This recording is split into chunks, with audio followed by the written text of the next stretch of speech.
Tell me again the different things that you see people being able to experience in a workshop while Well, you're thinking about it. I notice that people are really interested about recycling their own organic material, whatever they are, grass clipping, leaves, kitchen scraps, Right. and they just don't know what a compost pile should look like.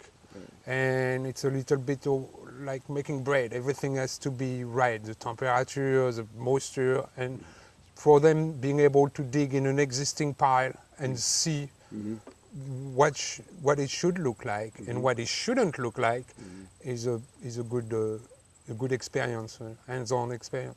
Shape means, or what it looks like means what it's doing, really. Is that right? Right. It's a compost pile can take many different shape and size, and therefore having different organisms living into it.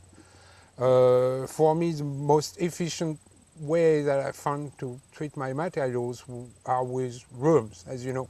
And I say efficient, maybe not in a matter of speed to realize the compost, but in matter of nutrients and quality of product at the end, and produce the best fertilizer I can. And windrows is really the classic, most advantageous way to control the density, temperature, and moisture. Is it not, the windrow format? Yeah, well, the windrow format, I mean, we are not inventing anything there. Yeah. People have been doing that for thousands of years. Yeah. We are just trying to rediscover it, basically. Right. And therefore, it's an art which has been a little bit lost.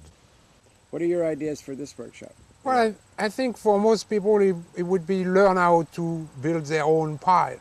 Then it's what I want to do, just build a pile Right. from an existing old one and do what we call split the bed.